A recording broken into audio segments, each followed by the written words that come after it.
Right, good morning, welcome back to the channel.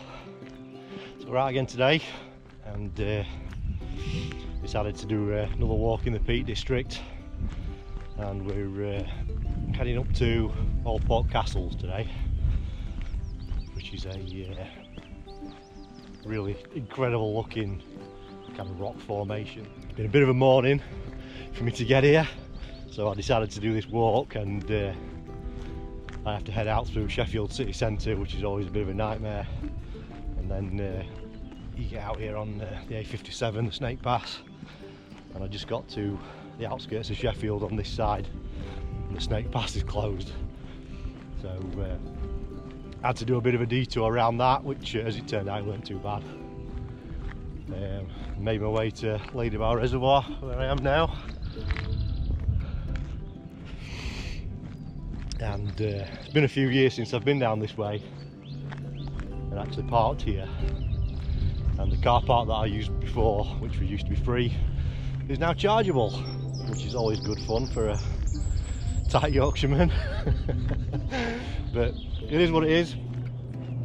We'll hopefully still have a cracking day now all that stress is over with.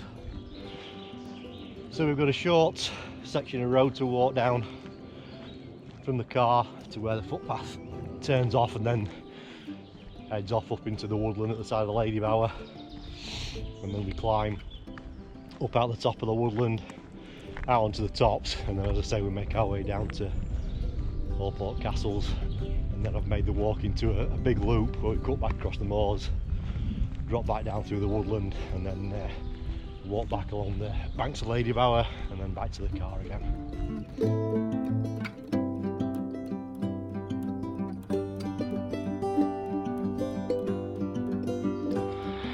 Right, we're on the forestry track now that leads up the side of the valley that the Ladybower Reservoir sits in, and up through the forestry plantation that's on either side, and it's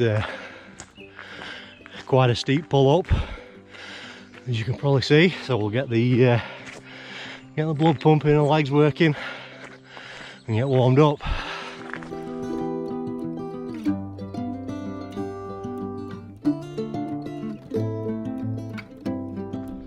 So I don't know whether I actually mentioned it last time, but about 3/4 of the way around the walk, on the way down off of Bleak Low, I actually ran out of water. So I only had my 1 litre water bladder with me, and it just didn't quite last all the way around. It was about a 12-mile walk, so it didn't do bad really, but thought for future I better invest in a different filter bottle, because the old one that I had doesn't fit in the pockets of this new rucksack. So I've invested in one of these Be-Free collapsible filter bottles. So that just fits nicely in the chest pocket on my rucksack, and it's also a filter bottle, so you can scoop up water from streams and that sort of thing. Makes it safe to drink.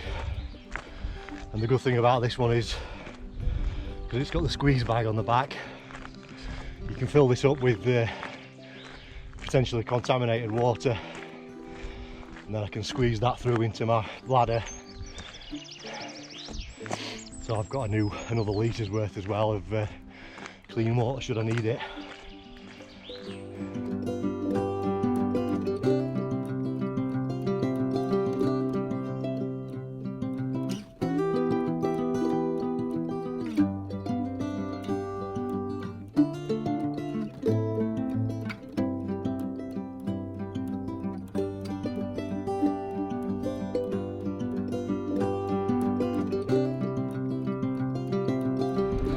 So we've just popped out through that gate at the top of the woodland, and just walking along this top path now. Just over that side, that's the very bottom edge of Kinder Plateau, and just down in the valley there is the Snake Pass as it runs up right up onto the tops. Then over that way is Loose Hill.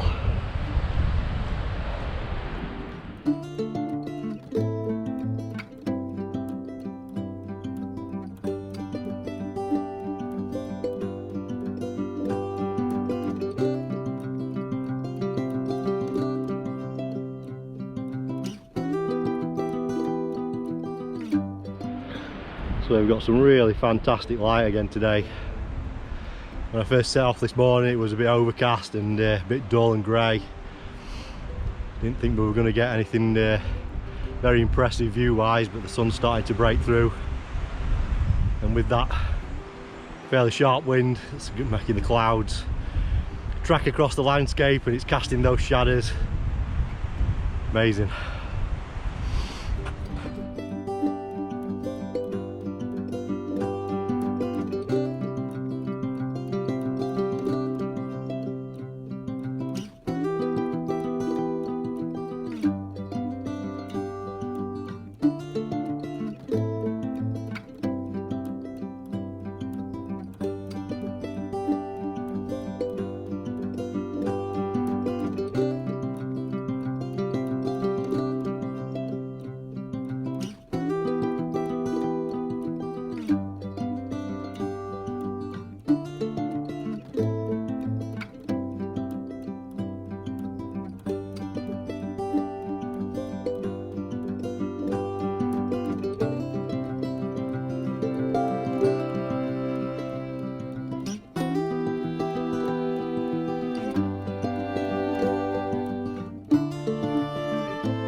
So we're climbing up and out now, and we're heading up onto Rowley pasture. And obviously as we climb higher up, that wind's getting quite a bit stronger, so I hope the wind protector's still doing its job and you can hear me alright. So yeah, we head up onto Rowley pasture, and we walk along the edge of Alport Dale, looking down onto the River Alport, and then we'll actually get to Alport Castles itself. So I have actually filmed walking to Alport Castles before, quite a few years ago now. I had both the kids with me. They were only young, maybe about, I don't know, 13 or something like that. I think Katie was even younger, maybe about 8 or 9, and we didn't actually go down into the castles, so we're going to do that today, and we'll talk a little bit more about it when we're actually in there. Views are really starting to open up now, so you can see the back edge of Kinder Scout there, and where Fairbrook Naze drops down just there. Right up on the top edge there to Madwoman Stones. And then, as I was saying before, we've got Luce Hill over there. Back over towards Sheffield. And we've got Derwent Edge and the Salt Cellars. Fantastic.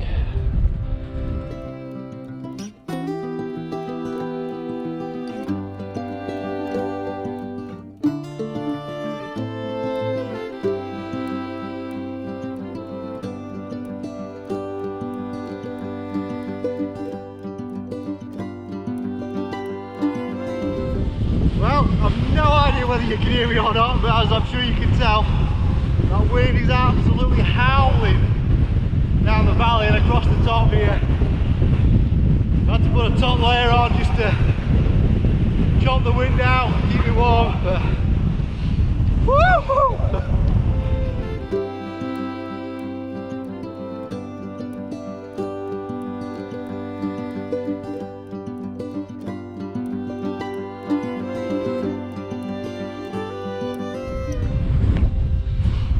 There we go.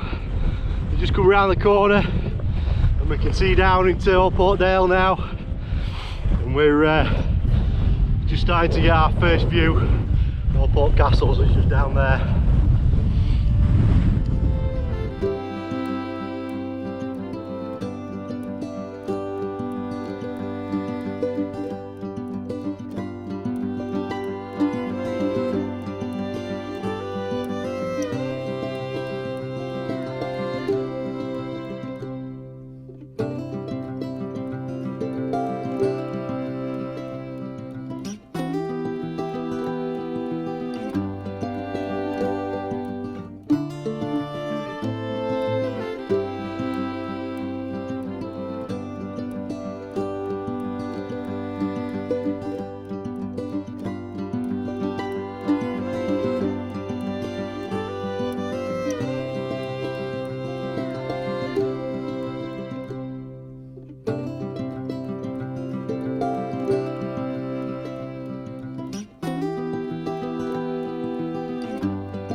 Right, so as you can see, we've dropped down into Alport Castles, down into the bowl, and it's just an absolutely incredible landscape. You come over the little ridge just up at the top there, and it all just opens up. And you can see that huge pinnacle of rock sticking up in the middle, and all the massive cliffs. And you can see this whole landmass has just slipped away, fallen down the valley side, and it's just left this absolutely amazing landscape behind. Incredible. Yeah, so I've walked down here once or twice now, but never fails to amaze me as I walk through here. It's just such an unreal landscape. It looks like something out of Lord of the Rings. You're on our way to Helm's Deep or something, and any minute now there's some wag rider's going to come charging over the top of that hill. Absolutely incredible.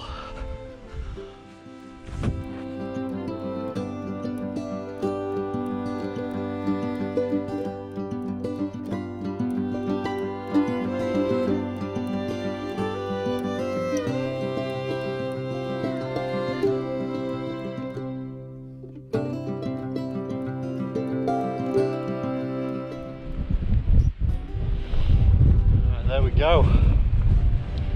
So that's Alport Castles. And then you pop out of the bottom here and then you get another spectacular view down into the Alport Dale. River Alport there down in the bottom, just snaking its way through. And that's where we're going to head next. We have to pick our way down here, down to the river in the bottom, which is a little bit messy.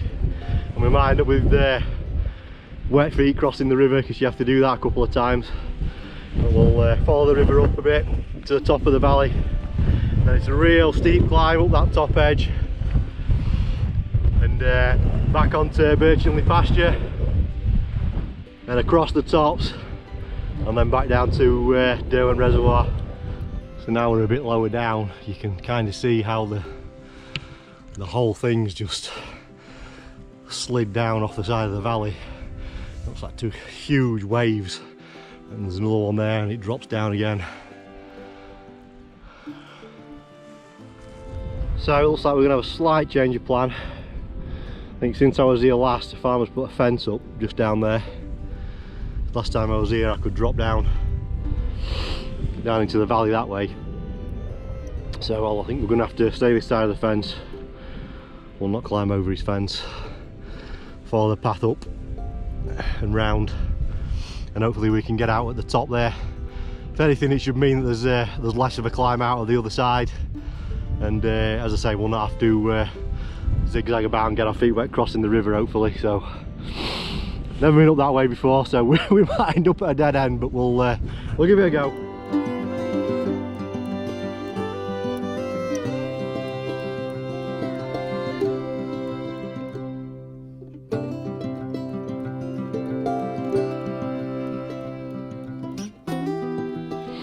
So yeah, this higher path kind of zigzags back and then back up onto the tops, which is fine. I was hoping we'd be able to get down into the bottom because it's really nice down in the valley by the river, but like I said, it'll save us a big climb up that steep hill.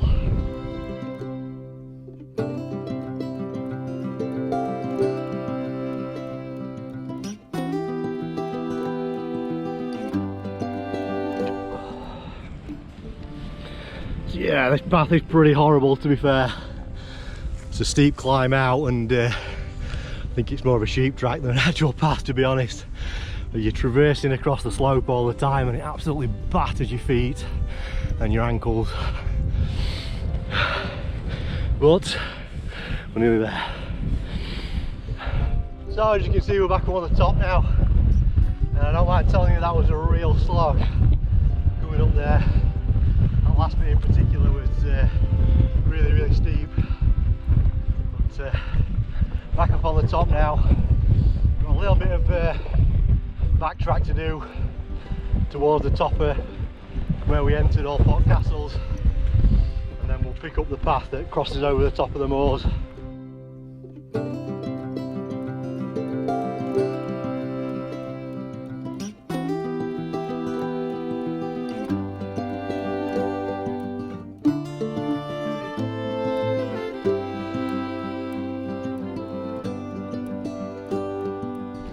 Right, here we are. Just come up on the path junction, and as I say, this will just lead us across the top and then back down into the woodland at the side of Cowden Reservoir. So it looks like the national parks have actually done some work on this sort of foresty track, little path. Put some new surfacing stones down. I don't remember this being here last time I came across. But, I have to admit, it's not the best for walking on, but there was a Park's vehicle just parked up there, so I guess they've done it for access up onto the top of the moors for them. There's lots of grouse butts up here as well, so they obviously come up here in the shooting season, so I'm guessing that'll be another reason why they've been making some improvements to this path as well, coming up here on the quads and 4x4s with the shooters.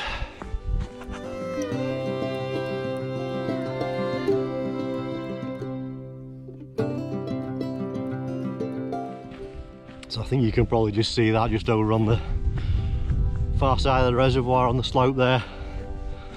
Looks like they've logged and deforested that patch there.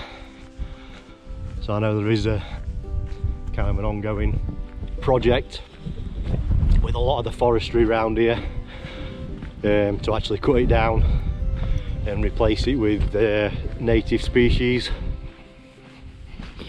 There we go. You can see all the new saplings that they've planted to replace all the fir trees that have been cut down.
Thought we were in trouble there for a minute, but it looks like they've put a diversion footpath in. Look up here.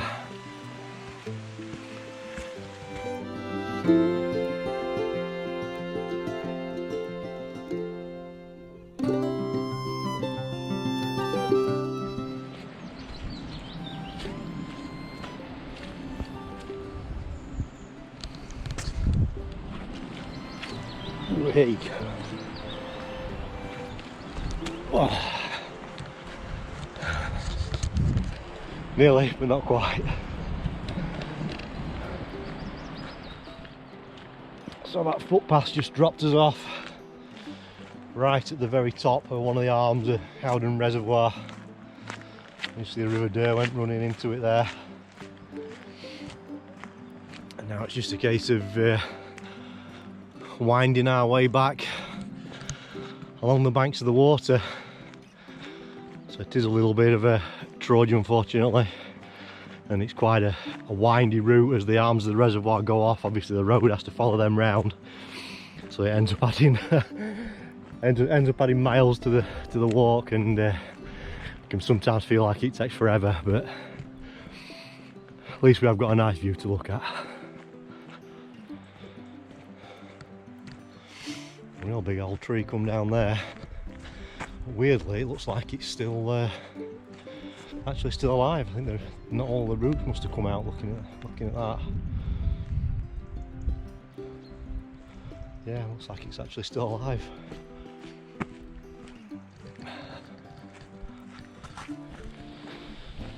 Another two massive trees have come down there as well. It's just really strange how there's no hole behind the root ball. So I don't know whether they've come down fairly recently and then the rain sort of washed the soil in behind it again. That one looks like it's still attached at the bottom and still living, but that one looks dead. It's all ripped out completely. Just shows the strength of those winter storms.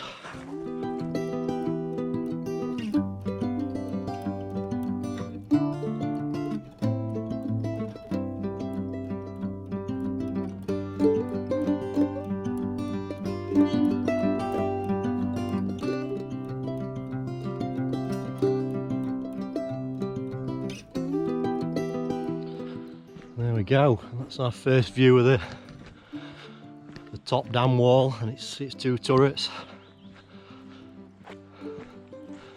They really do look spectacular. Probably just medieval and out of place. It's a hell of an engineering feat for when they were built.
This is one of those big long meanders that we have to take now around the reservoir. So that arm of the reservoir goes all the way down there, and obviously you have to follow it round. We can't get over. But, these are what seems to take forever. Dark black peaty water running into the reservoirs. It's so characteristic around here. Like I say, it's filtered through all the peat and the moss up on the top, and then it carries it down with it into the reservoirs.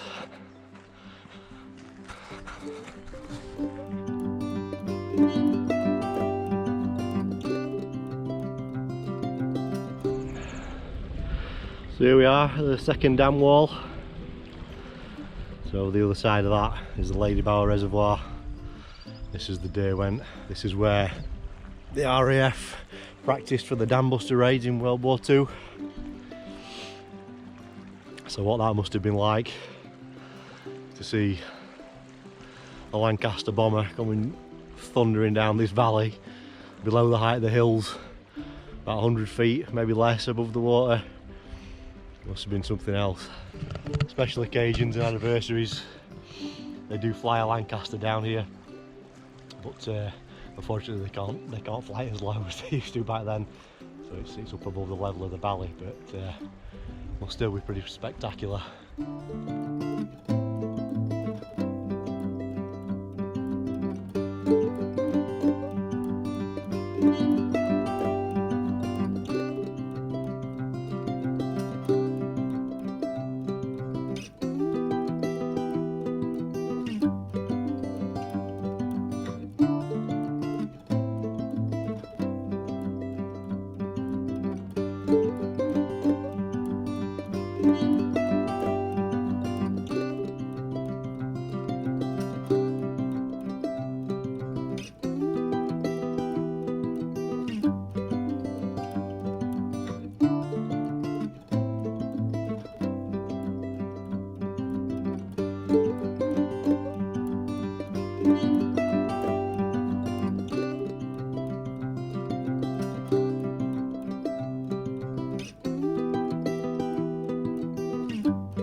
As you can see there, the difference in the water level from the Derwent and then down to Lady Bower, absolutely huge. And the reservoir is actually quite full at the minute, and when it's really full, it actually rolls over the top of there and we get a giant waterfall down that face. Amazing.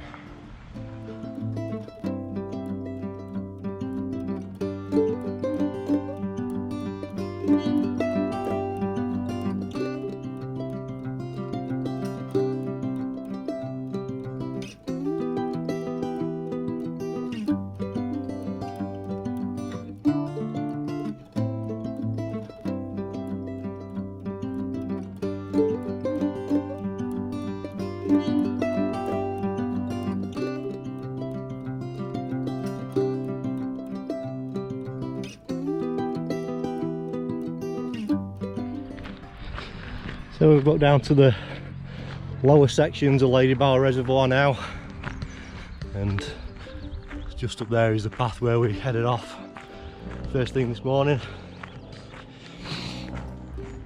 And this part of the reservoir is where the ruins of the old villages are. So before the valley was flooded to provide water for Sheffield, there used to be farms and villages down in the bottom. And if you come down here at the end of a really long dry summer like we had last year, and the water levels drop really low, you can actually see the remains of the village, and you can get out there and walk around amongst it. So there is actually a video on the channel quite a while ago when it was me and my son Sam and my old dog Ozzy, and we came down, and it was at one of those points where the water level was really low, and you can actually see us wandering about in the ruins of the old village.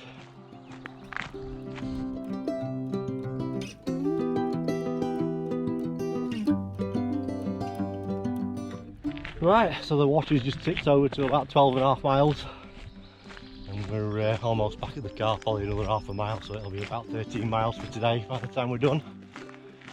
And I think I'm going to end the video here. I really hope you enjoyed it. Thanks very much for watching, and I'll see you on the next one.